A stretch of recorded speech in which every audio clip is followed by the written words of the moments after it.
Welcome back to News Jet update. चलिए देखते हैं झारखंड की 25 फटाफट बड़ी खबरों को। इससे पहले आप झारखंड के किस जिले से न्यूज को देख रहे हैं हमें कमेंट बॉक्स में जरूर बताएं। साथ ही डेली अपडेट रहने के लिए आप हमारे चैनल को सब्सक्राइब कर बेल आइकन को दबाना बिल्कुल ना भूलें। पहली बड़ी खबर, छठी जेपीएससी का संशोधित मेरिट लिस्ट जारी, हटाए गए 60 अधिकारी। छठी जेपीएससी सिविल सेवा परीक्षा का संशोधित मेरिट लिस्ट शुक्रवार को जारी कर दिया गया। संशोधित लिस्ट में 60 नए नाम जोड़े गए हैं। ऐसा होने से अब 60 अधिकारी जो राज्य के विभिन्न जिलों में कार्यरत हैं उनकी सेवा समाप्त हो जाएगी। छठी सिविल सेवा रिजल्ट के आधार पर 326 अधिकारियों की नियुक्ति हुई थी। कई अभ्यर्थियों ने इसमें गड़बड़ी का आरोप लगाते हुए सरकार से परीक्षा को रद्द करने की गुहार लगाई थी। सुनवाई नहीं होने पर अभ्यर्थियों ने झारखंड हाई कोर्ट का रुख किया था। सुनवाई के बाद सिंगल बेंच ने संशोधित रिजल्ट जारी करने का निर्देश दिया था। इधर 9 परीक्षा केंद्रों पर झारखंड लोक सेवा आयोग की ओर से 252 पदों के लिए 7वीं सदस्यीय जेपीएससी मुख्य परीक्षा शुक्रवार से शुरू हुई। पहले दिन प्रथम पत्र और द्वितीय पाली में द्वितीय पत्र की परीक्षा हुई। परीक्षा देने के बाद परीक्षार्थियों ने कहा, तैयारी के मुताबिक परीक्षा बेहतर गई है। 12 और 13 मार्च को भी 2 पालियों में यह परीक्षाएं संचालित होगी। अगली खबर, ग्रामीण कौशल योजना का होगा विस्तार। 1.25 लाख नियोक्ताओं ने योजना में सूचीबद्ध करने का दिया प्रस्ताव।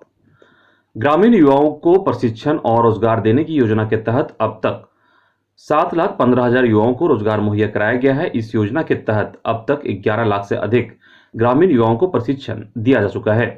दीनदयाल ग्रामीण कौशल योजना को और कारगर बनाने के लिए उद्योग क्षेत्रों का विस्तार किया जाएगा। पिछले महीने के अंत तक योजना में 1.25 लाख नियोक्ताओं ने सूचीबद्ध करने का प्रस्ताव दिया है।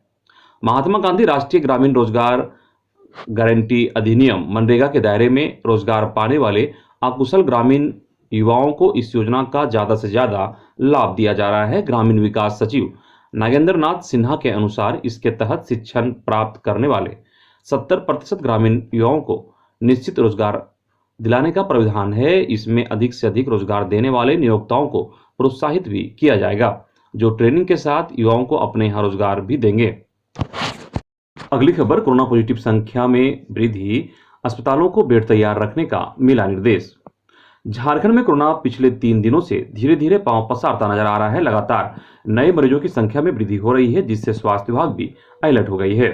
फिर से पिछले साल की तरह अप्रैल मई में कोरोना हावी न हो, इसकी तैयारी में स्वास्थ्य विभाग भी जुट गई है।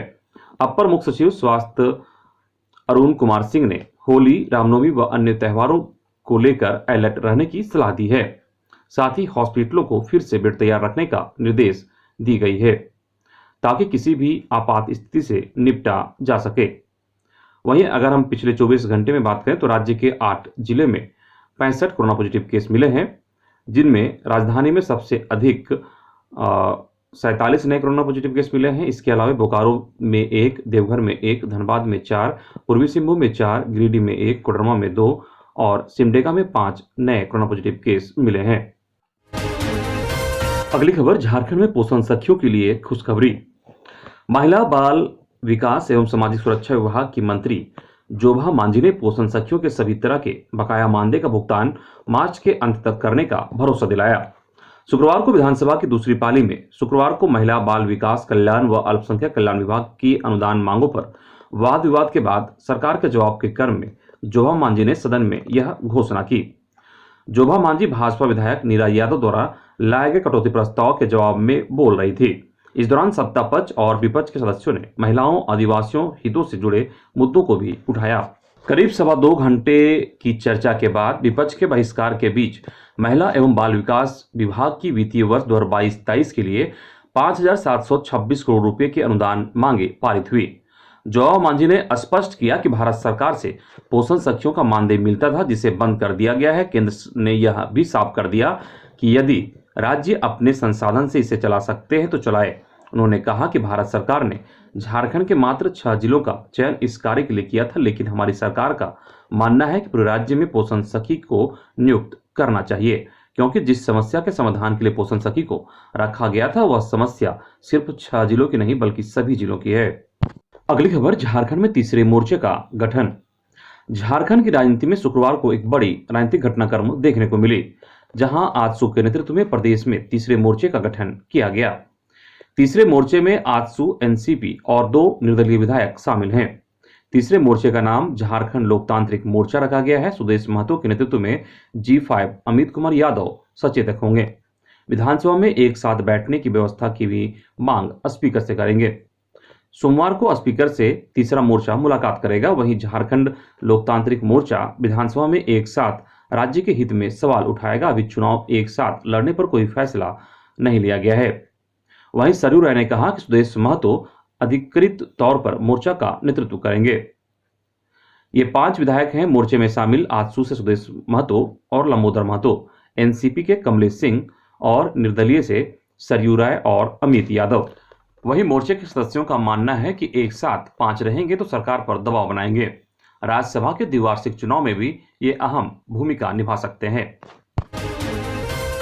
अगली खबर, तेली जाति को एसटी का दर्जा देने की बढ़ी मांग। गुमला से रांची 100 किलोमीटर तक लोगों ने बनाई मानव श्रृंखला।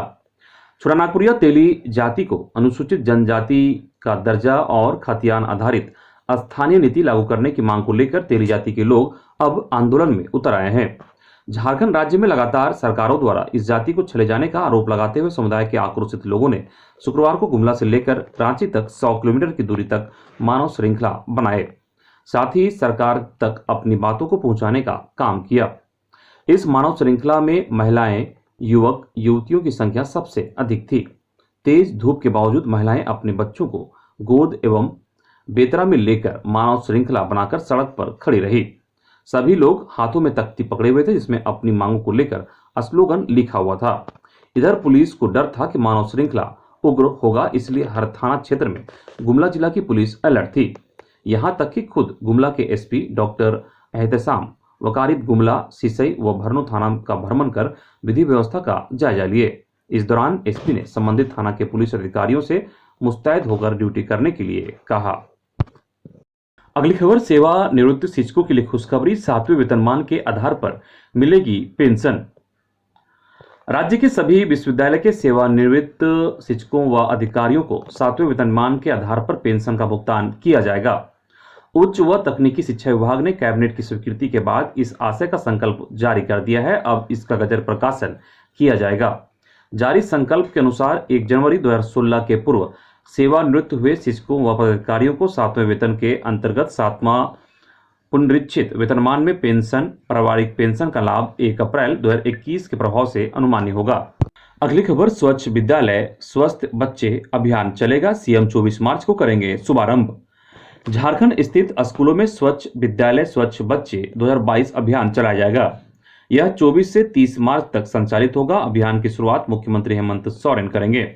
इससे पहले अभियान को लेकर कार्यशाला 15 मार्च से शुरू होगी। मुख्य सचिव सुखदेव सिंह ने सभी उपायुक्तों को पत्र लिखकर इसकी तैयारी करने का निर्देश दिया है। मुख्य सचिव ने लिखा है कि आप अवगत होंगे कि स्वयं की स्वच्छता के साथ साथ अपने आसपास की स्वच्छता स्वस्थ जीवन के लिए अत्यंत आवश्यक है। कोविड-19 के बाद इसकी महत्ता अत्यंत ही महत्वपूर्ण हो गई है। अगली खबर, बीजेपी किसान मोर्चा का हेमंत सरकार पर बड़ा हमला। किसानों के लिए बनाई गई योजनाओं को बंद करने का लगाया आरोप। भाजपा किसान मोर्चा की प्रथम जिला कार्य समिति की बैठक झुमरी तिलैया स्थित शिव वाटिका में गुरुवार को संपन्न हुई। बैठक की अध्यक्षता मोर्चा के जिला अध्यक्ष गोपाल कुमार गुतुल ने की। बतौर मुख्य अतिथि मोर्चा के प्रदेश अध्यक्ष पवन साहू, प्रदेश महामंत्री ललित ओझा, प्रदेश मंत्री मनमीत अकेला, प्रमंडलीय प्रभारी राकेश कुमार, प्रदेश सह प्रभारी अनूप वर्मा व जिला अध्यक्ष नीतीश चंद्रवंशी मौजूद रहे। गुतुल ने कार्य समिति के गठन से लेकर आज तक के क्रियाकलापों का विस्तृत विवरण प्रस्तुत किया। साथ ही पवन साहू ने जिला किसान मोर्चा परिवार की सराहना की। उन्होंने हेमंत सरकार की विफलता और उदासीनता की जानकारी लोगों के साथ साझा करने की बात कही। उन्होंने कहा कि किसानों के लिए पूर्व में चलाई जा रही योजनाओं को हेमंत सरकार ने बंद कर किसान विरोधी होने का सबूत दिया है। अगली खबर, झारखंड विधानसभा में विधायक सरयू राय ने पोषाहार को लेकर नीति में बदलाव का किया विरोध। कहा, डिब्बा बंद पोषाहार देने का निर्णय उचित नहीं। कोरोना काल में पूरक पोषाहार से वंचित लोगों को मुआवजा सरकार दे। अगली खबर, लोहरदगा में नक्सलियों के हथियार और कारतूस पुलिस ने किया बरामद। हार्डकोर नक्सली की निशानदेही पर हुई कार्रवाई। भाकपा माओवादी के हार्डकोर नक्सली रामबालक गंजू की निशानदेही पर लोहरदगा जिले के सुदूरवर्ती जोबांग और पेशरार थाना क्षेत्र के अलग अलग स्थानों से नक्सलियों के हथियार और कारतूस बरामद किए गए। हालांकि रामबालक गंजू द्वारा आईआईडी छिपाने को लेकर बताया गया स्थान पर कुछ भी बरामद नहीं हुआ। वहां से कुछ समय पहले ही आईआईडी को निकाल लिया गया था, जिसकी वजह से आईआईडी के स्थान पर सिर्फ गड्ढा ही मिला। बताया जाता है कि पुलिस ने नक्सलियों के षड्यंत्र और उनकी योजनाओं के बारे में जानकारी लेने को लेकर रामबालक गंजू को रिमांड पर लिया है, जिससे कड़ाई से पूछताछ की जा रही है। इसी क्रम में बालक गंजू ने पुलिस को कई अहम जानकारी दी है। अगली खबर 34वें राष्ट्रीय खेल में अनियमितता के मामले में सुनवाई करते हुए हाई कोर्ट ने कहा कि इस मामले की जांच केंद्रीय जांच एजेंसी सीबीआई को सौंप दी जाए। मामले की सुनवाई चीफ जस्टिस रवि रंजन और जस्टिस एसएन प्रसाद की खंडपीठ में हुई। इस दौरान कोर्ट ने कहा कि मामले की जांच अब तक पूरी नहीं हुई है, ऐसे में सीबीआई को जांच का आदेश दिया जाना चाहिए। मामले में जो अधिकारी जांच कर रहे हैं उनकी खुद की संलिप्तता बताई जाती है। अगली खबर, रिजर्व बैंक ने पेटीएम बैंक को नए ग्राहक बनाने से लगाई रोक। भारतीय रिजर्व बैंक ने पेटीएम पेमेंट्स बैंक को नए ग्राहक बनाने से रोक लगा दी है। रिजर्व बैंक ने अपनी निहित शक्तियों का उपयोग करते हुए यह कार्रवाई की है। बैंकिंग रेगुलेशन एक्ट 1949 के नियम 35A के तहत पेटीएम पेमेंट्स बैंक को यह चेतावनी दी है। अब पेटीएम नए उपभोक्ता तभी बना पाएगा जब रिजर्व बैंक की तरफ से आईटी ऑडिटरों की रिपोर्ट की समीक्षा की जाएगी। यह कार्रवाई रिजर्व बैंक ने पेटीएम बैंक के पर्यवेक्षण रिपोर्ट आने के बाद की गई। देश भर में पेटीएम के करोड़ों उपभोक्ता हैं। अगली खबर, झारखंड में सक्रिय माओवादियों का सेंट्रल कमेटी सदस्य सहयोगी के साथ गुवाहाटी में गिरफ्तार। झारखंड पुलिस की सूचना पर राज्य में सक्रिय माओवादियों का सेंट्रल कमेटी सदस्य अरुण कुमार भट्टाचार्य उर्फ कंचन अपने एक सहयोगी के साथ गुवाहाटी के कचार जिला से गिरफ्तार कर लिया गया। वह लातेहार के अलावा सरायकेला, खूंटी और चाईबासा की सीमा पर सक्रिय था। अगली खबर, राज्य के सरकारी स्कूलों में कार्यरत टेट विसंगति से प्रभावित सहायक अध्यापकों को टेट पास की मान्यता नहीं दी जाने से सरकारी फरमान के विरुद्ध संगठन ने मोर्चा खोल दिया है। प्रभावित अध्यापकों में वैसे अध्यापक शामिल हैं जो प्राइमरी या अपर प्राइमरी सेक्शन में नियुक्त हुए थे, किंतु अपनी नियुक्ति के कैटेगरी में टेट पास न कर अलग कैटेगरी में उत्तीर्ण हुए हैं। इस संदर्भ में शुक्रवार को टेट सफल सहायक अध्यापक संघ झारखंड प्रदेश के प्रदेश वार्ताकार कमेटी सदस्य सह मीडिया प्रभारी कुणाल दास ने एक प्रेस वार्ता के दौरान कहा कि सेवा शर्त नियमावली लागू होने के पूर्व हुई अंतिम वार्ता के दौरान भी सरकार की ओर से टेट विसंगति का निदान कर सभी विसंगति पीड़ित सहायक अध्यापकों को टेट पास कैटेगरी के मानदेय का लाभ देने की बात कही गई थी। अंततः नियमावली की अधिसूचना में इस संबंध में कोई जिक्र नहीं है। इसके बाद भी लगातार शिक्षा मंत्री और परियोजना निदेशक का मामले पर सकारात्मक रूप दिखा।